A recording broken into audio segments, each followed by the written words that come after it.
So what we want here is an understanding of our basic functions, so that when we start using our transformations, when we use these on these basic functions, we can get a visual for the graph without a calculator. And with these transformations, it can make them look pretty complicated, but understanding our transformations and how it leads to a vertical stretch or compression or horizontal shift, understanding those pieces will actually make it a lot easier to visualize these graphs. So first we need to start with just understanding our basic graphs. So our absolute function makes a V. It's like it's made up of two linear equations that bounces off a corner. In terms of domain, we'll have all real numbers. The range starts at 0 and then goes off to infinity.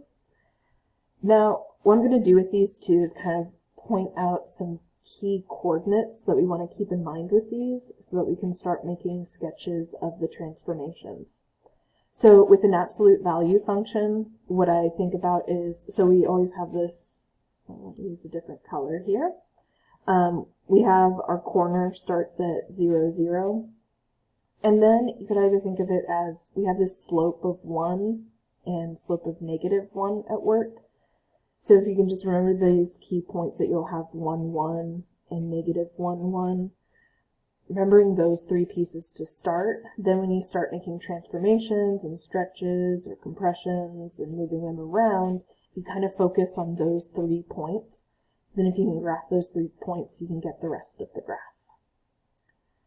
Alright, our quadratic function, so that comes from if we have x squared, and our domain is all real numbers so we can plug anything in, and then our range starts at our vertex and goes off to infinity.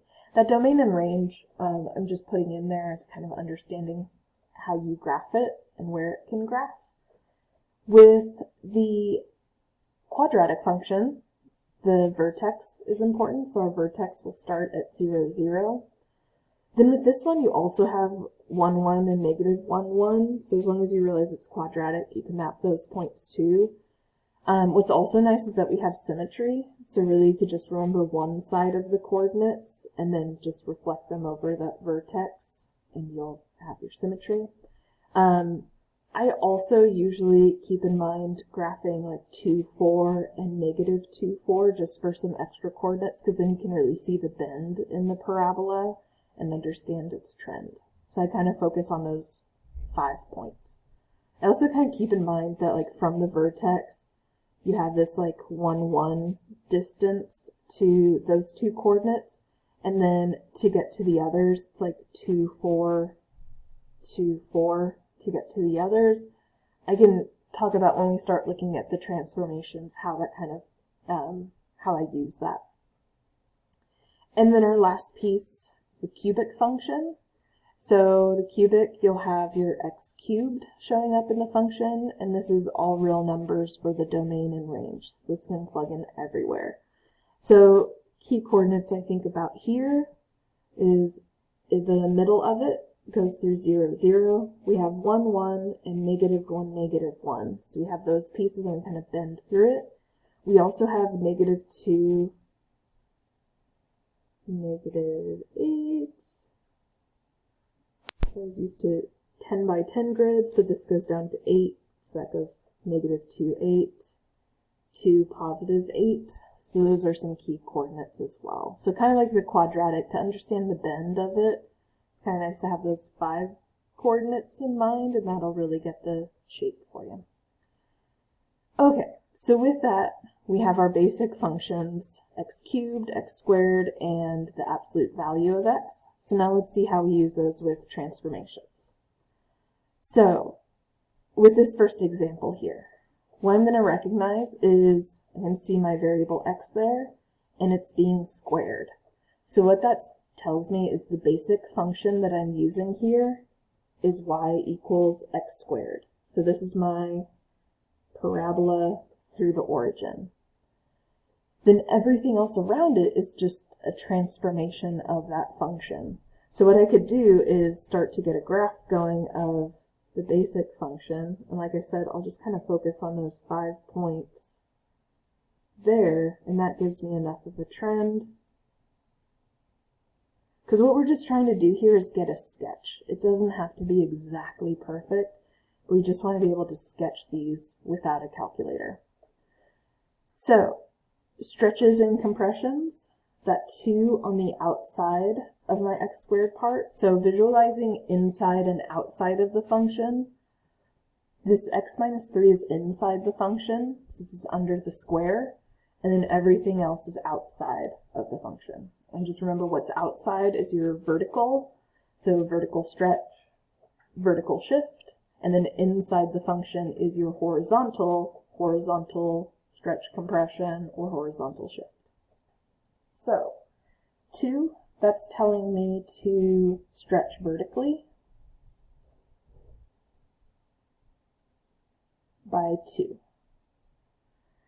And then there's no horizontal stretch or compression, but I do have a shift. I'm going to think about these together. So the x minus 3 is telling me to go to the right 3 spots, and the minus 5 on the outside is my vertical shift, so that'll be down 5. So first thing I need to do is the vertical stretch. So these coordinates that I have, I'm going to stretch those by a distance of 2. So with that, I can get these points out. So I have my stretched parabola. And then I'm just going to take each of those points and go right 3, down 5. So to the right 3, down 5, and there's my vertex. And then I'm just going to move those other points. So what I was saying is thinking about how, like, we started with that 1, 1. If we stretch it, it's 1, 2. And you can use that kind of mapping when you shift, because that'll hold that stretch of 2 that's coming through, and then we have symmetry. And I could think, well, then I have 2, 8 now. So I could do is 2, 2, 4, 6, 8 to get my next coordinate there. And then with symmetry, we'd have that one there. And then that would be enough to get a good sketch of a parabola going. Or you could just move each of the points on their own, and that would get you there.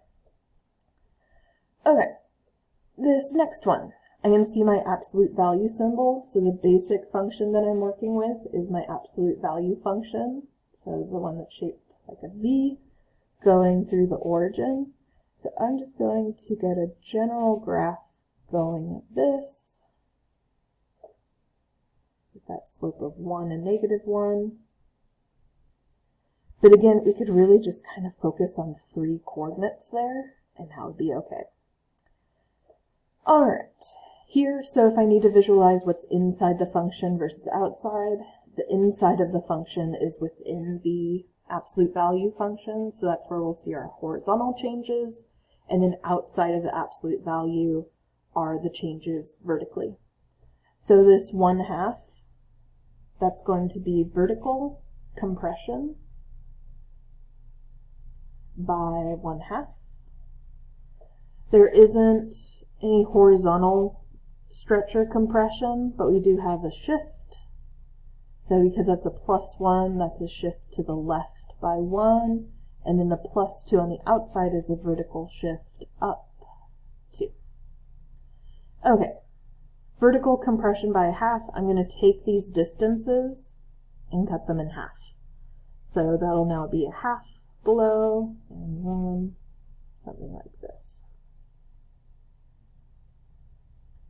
Same thing there, and we could just focus on those key points, but you can graph more. It's not too bad with this one since it's linear.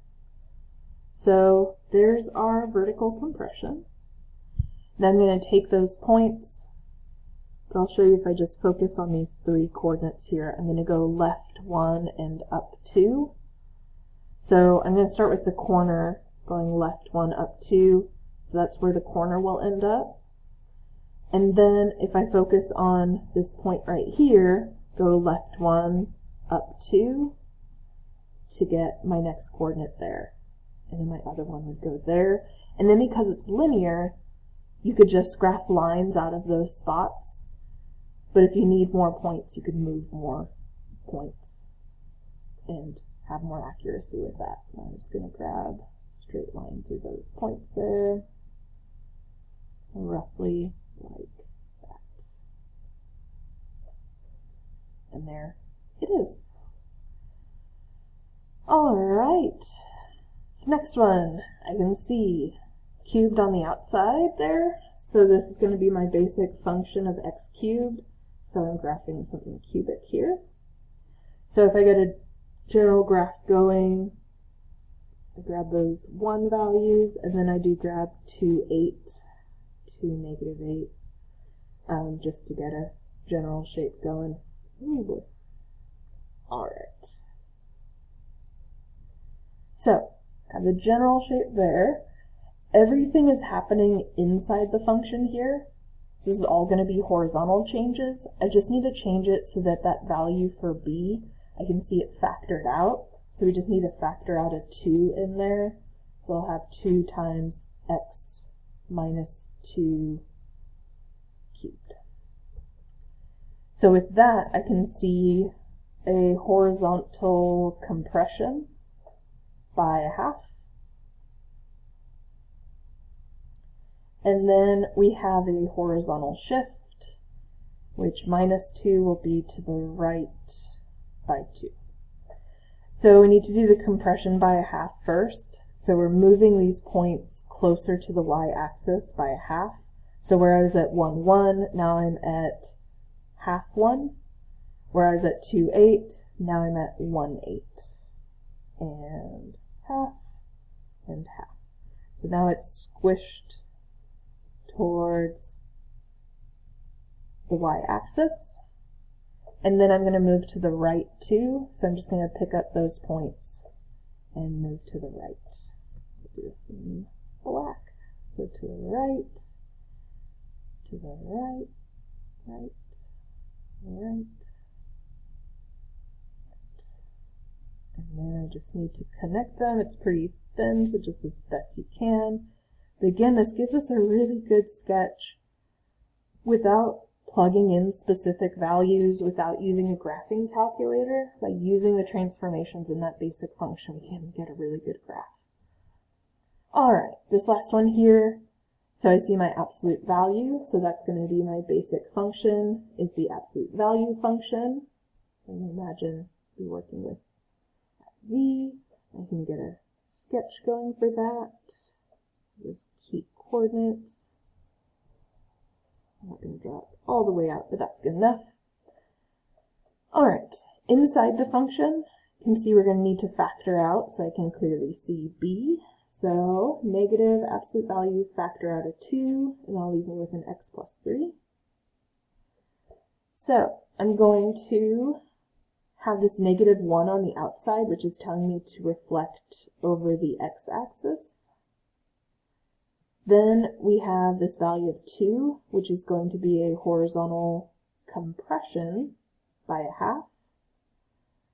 And then our last piece will be this shift, see plus 3, so that'll go to the left by 3. All right, first thing I'm going to do is reflect over the x-axis. So I'll put us down here. Then I'm going to have a horizontal compression by 1/2. So what that's going to do, I grab some of these points here, these horizontal distances are going to cut in half.